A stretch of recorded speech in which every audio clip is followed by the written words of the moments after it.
parte del proceso de elección, ¿no? Que si era abierta o cerrada también para el... Que sería cuestión de ahora votarla porque no está aquí que es cerrada. Esas fueron propuestas que se llegaron, que la mayoría querían que fueran cerradas para efectos. Decirme discriminación.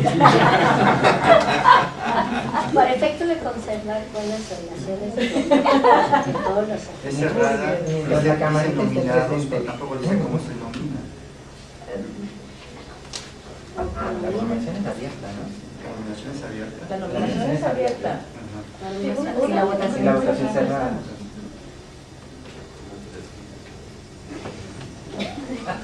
Sí. No se pueden hacer. Ok. Capítulo 4. Quisiera leer un poco de lo que me mandó Amaranta como sus observaciones para el capítulo 3. En el artículo 18 de ese capítulo 3 comenta con respecto a coordinar las actividades del foro consultivo. En el artículo 18 dice, ¿qué es este foro consultivo? El foro consultivo está definido más adelante. Dice, bueno, comenta que es lo que propuso Anual en Chile. No, va en otro sentido, pero está más adelante definido.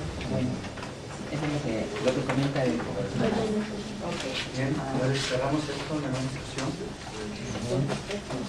4. Este es el 4, con respecto a la composición, elección, duración de las personas designadas, representatividad y representación y partición de los sectores. Aquí uno es, bueno, que se tenía en un primer momento que se venía conversando con respecto al sector académico que está dentro del sector gubernamental. Las propuestas es que se tenga como un sector aparte del sector gubernamental y del sector no gubernamental y de los organismos internacionales. Académicos. Como académicos, que algunos académicos como el nuestro que tenemos gubernamental, que sea una representación de uno o de otro, ¿no? Sí, yo quiero argumentar porque este punto para mí es la clave de la concepción del mecanismo gobernador del país. Quisiera sí tomarme un momentito para comentar por qué creo que el sector académico debe ser un sector aparte, y quisiera replantear algunas de las cosas que dijimos durante el proceso anterior, que fue un proceso exitoso donde tuvimos una propuesta aprobada. Muchos de los integrantes estaban entonces, algunos no estaban, pero quisiera recapitular sobre algunos puntos muy importantes. Cuando el mecanismo gobernador del país decide hacer un equipo técnico para hacer una propuesta, hubo una discusión que se dio en ese momento. Había dos propuestas: que se hiciera un equipo técnico conformado por investigadores mexicanos, o que se contratara una consultora especialista en la global. Se acordó y se dio una discusión conceptual que íbamos a presentar una propuesta de país de rentamiento, y que uno de los puntos es que muchas veces el Fondo Global establecía parámetros que están hechos para de países muy pobres, en donde no tienen efectivamente un sector académico como el que tenemos nosotros.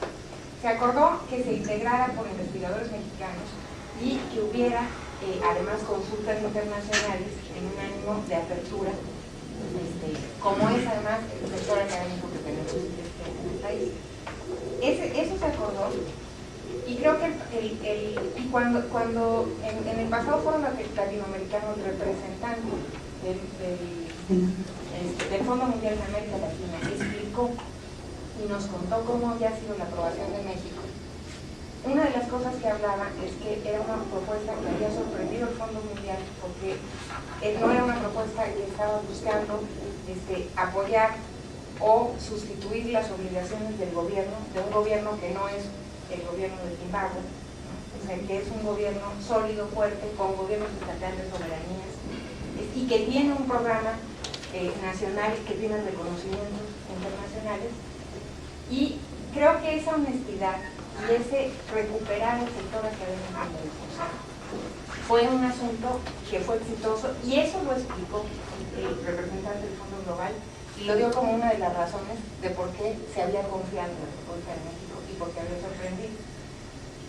Entonces creo que este punto es muy importante, pero también creo que el país está en una situación muy difícil en términos generales y creo que lo que pasó con ese proceso de NCP de que se aprobara la propuesta en una situación difícil cuando todo el mundo pensaba que no se iba a aprobar, tiene que ver con una cosa que no hemos hecho a nivel de gobiernos en general, ni federales ni estatales, que es recuperar y darle voz al sector académico. ¿Por qué creo que no debe estar en el sector gubernamental? Porque no son tomadores de decisión, básicamente. O sea, yo lo que creo es que en una situación en donde estamos distribuyendo, el sector académico, o sea, podemos pasar por encima de él, no tienen autonomía financiera para hacer proyectos de investigación, la investigación no es una prioridad en este país. Y aquí lo que decíamos y uno de los objetivos de esta propuesta fue que aparte de que hubiera una atención a las poblaciones clave y a estas dos poblaciones, concretamente de XHS y UDIs, hubiera un impulso al sector académico, que es lo que puede convertir la respuesta y lo que llaman una respuesta nacional. Entonces, en ese sentido, creo que están separados el sector gubernamental y no gubernamental, porque en África esos son los dos sectores que hay. Pero aquí, en México, sí los tenemos, y creo que aunque las instituciones académicas forman parte del gobierno, sus elementos de trabajo y sus razones para tener posiciones son meritocráticas, no son burocráticas, como en el caso de los gobiernos. Esa es una ventaja. Esa es una ventaja que los hace un sector muy importante. Su desventaja es que no están puestos y nadie los toma en cuenta a la hora de tomar decisiones. Este MSP los consideró y fue un éxito. Entonces, creo que, me extiendo tanto porque son dos puntos en el siguiente capítulo. Uno, que sea un sector aparte, porque somos un país de la familia y tenemos un gran sector académico que queremos impulsar. Y en segundo lugar, porque si ampliamos, son tres, son bien poquitos, y sin embargo han sido muy importantes. Si ampliamos al sector gobierno y al sector sociedad civil y avasallamos al sector académico como ocurre en el CONACYT, lo que ocurre es que no hay voz académica. Yo lo que creo es que tenemos que tratar de mantener un cierto equilibrio y darle voz y darle espacio al sector académico.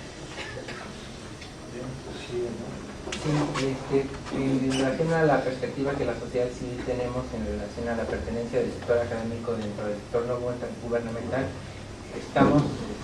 apoyamos la propuesta de que el sector académico también sea un sector independiente, nada más que nuestra visión es distinta. Nosotros creemos que la sociedad civil no tenemos un vínculo fuerte con el sector académico, y en términos de balance para la toma de decisiones, el hecho de que el sector académico esté considerado dentro del sector no gubernamental nos debilita. Entonces nosotros consideramos que el sector académico tiene que tener su propio sector, es un sector, incluso cuando tuvimos la entrevista con el doctor Stefano Bertozzi para la elección del receptor principal, una de los puntos en el que se discutieron con el doctor Bertozzi fue la necesidad de que el sector académico tuviera un mayor involucramiento de las poblaciones clave en la investigación, y no solamente que nos vieran como objeto de investigación, sino que nos dieran la oportunidad de participar activamente en la investigación. Entonces, sí creemos que somos sectores distintos, que debemos de trabajar juntos, en eso estamos de acuerdo con la doctora Andrea, y creo que estamos de acuerdo también en que la propuesta fue bien recibida y bien calificada por esta decisión, pero en términos de estructura sí creemos que el sector académico tendría que ser un sector independiente. Es una discusión que tuvimos dentro de la sociedad civil, y bueno, aunque son distintos enfoques, pero finalmente la conclusión es la misma. Entonces son complementarios.